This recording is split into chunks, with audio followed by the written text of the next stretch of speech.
Up guys, welcome back to another reaction video. So in today's reaction, I'm going to be reacting to She Belongs to Everybody animated story. So let's get right into it.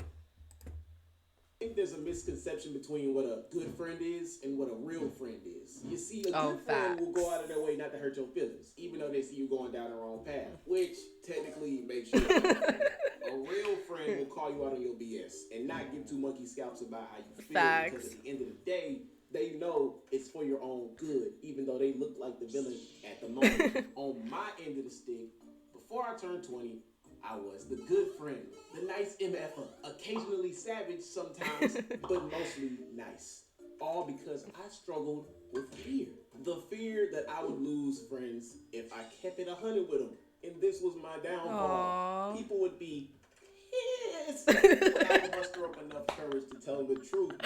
I limited myself because of this. Before what I am now, a real nigga, I always felt like if I kept it real with people in general, they'd hate my guts. Like if I told them, hey, stop smoking crack, to death, and you turn around and be like, shut up.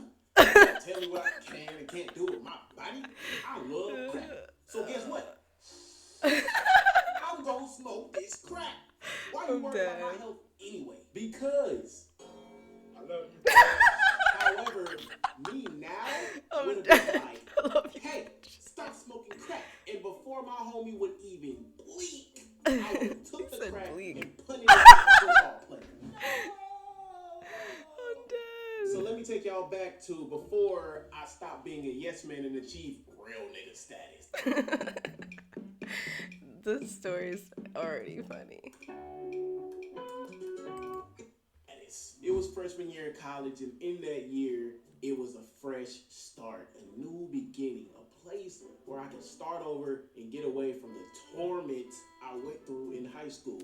Now, I can honestly say this was the best school years of my life. However, going into this lifestyle straight out of high school, I only had friends that were guys. Thottos, I'm done. I gained a good amount of friends that were girls. And one of those friend girls that I had the best relationship with was this girl. We're gonna name her Ruby, mainly because we were trash talking to each other. Ruby that Rose was the one thing that set her apart from the others. I could say whatever I wanted, and we'd laugh it off later on. She wasn't that sensitive. I'm not gonna say how our conversations went, but just know they were always graphic, and it made us have a high level of comfortability around each other, which is cool and all that. But you, oh my gosh, this is why I be telling people, I'm like, if you know, when people be like, oh, we're just friends, I'm like, I know y'all be fucking. You know how the saying goes, all things good must come to an end. Because even though that set her apart from the other friend girls I had, it wasn't always mangoes and oranges with her. Ruby loved to hear things she wanted to hear, and not things she needed to hear. And I was a factor in why she kept that mentality, because I entertained her BS. She would always boo-hoo cry over how she wants her perfect relationship like this, and her man to do this, and he would look this way, and niggas ain't nothing, and they always do her wrong, blah, blah, blah, blah. And me being the yes man I was back then, I'd be like, yeah, you'll find them one day, and tell her things to boost her head up when clearly she had a problem. And here's what it was. I didn't know at the time Ruby was a well-known gardening tool. If you know, you know. She's a hoe. So many people should know, like in a video I made before where I explained how college works. At night is where it all goes down. One night I get off of work, I'm walking to my dorm, I see Ruby walking into my dorm with a hoodie on, tights, and a purse. Now, in my mind, the first time, that's normal for every college. Ruby got herself a little appointment.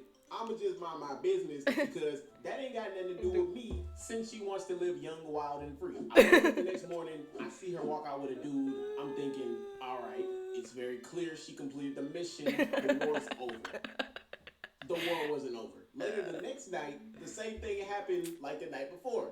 I wake up the next morning, she walks out with a different guy. Oh my God. Okay, 2 is normal, but not that questionable. Later that night, the same thing happened like that night before.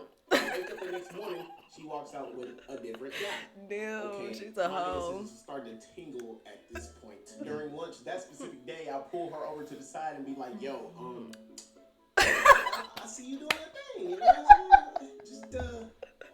Just calm down a little bit. You know, it's cool and all. One or two times, it's cool. But just slow down. This ain't NASCAR. Slow down. Pedal to the metal, brakes. You know, do you though? She understands. She leaves. Later that night, the same thing happened like Oh my the night god. before. I wake up the next morning, different guy. It's for the Y'all streets. starting to see a pattern here. Like, who turned this girl into a nympho? And the only reason I always saw her walk out every time was because my window showed the walkway into the building, and my bed was right next to the window. I saw this happening so many times, I stopped. Isn't it crazy how every time he wakes up though, like he would see her, like the timing? That's so funny. Counting. One day I'm chilling in the Union building, and she walks in so geeked, happier than a tap dancing penguin in the Ice Age. And she's like, Mello, am I a hoe? Okay, Ruby, let me ask you this. Have you been doing hoe things? Well, this is a little embarrassing. Don't tell Oh anybody. my god. But I can't make this up. These are words coming straight out of her mouth. She tells me that she's been smashed on every floor, in every room, in every dorm. Damn. Bro, what? That is another level of Yeah. thottery. You know how many Thottery. rooms are in those dorms? Right now, she has more bodies than a Monterey massacre. I backed up because I ain't want to catch nothing but my breath because I had a stroke hearing that. I don't know what made Ruby decide to turn in the door, Oh but my a lot of God. niggas explored you. If one had a body, it would be her. Because she been passed around a lot like a church collection plate. After hearing something like that, the fear left my body completely. And I sat her down and explained to her that at this point, she was just an object to people. How much value she had and how a woman should actually carry herself. Because the way she was carrying herself was the complete opposite. And that she needed to stop. Not slow down, Bags. stop. You can get an Then she STD. turns around and tells me that when she was a kid, her parents were strict. They never let her do anything, and she's just trying to have fun. That's deep and all that, but I still had to grow a pair and tell her what she needed to hear because I didn't want to be a factor that aids her to death so she can never get burned again because I know she's I'm been dead. clapped Burned religiously. again. And again, like I said before, she was a stubborn airhead. So she did exactly what I expected her to do. She let it go through one ear and out the other, and continued to do the same thing in the dorms at night, every night. Where is she now? I don't know. Moral of the story, as the great Jermaine Cole once said, sing it with me. Don't save her, she don't wanna be saved. Don't save her, She don't wanna be saved. I'm dead. Yo, this your boy Devontae. What's happening, Mellow Mafia? All right, so I got something very great for you guys. We have Okay, so I think he's just talking about his stuff, but I thought that whole entire story time was so funny, and because it's animated, I feel like it's even more funny. Let me know in the comments down below what y'all thought.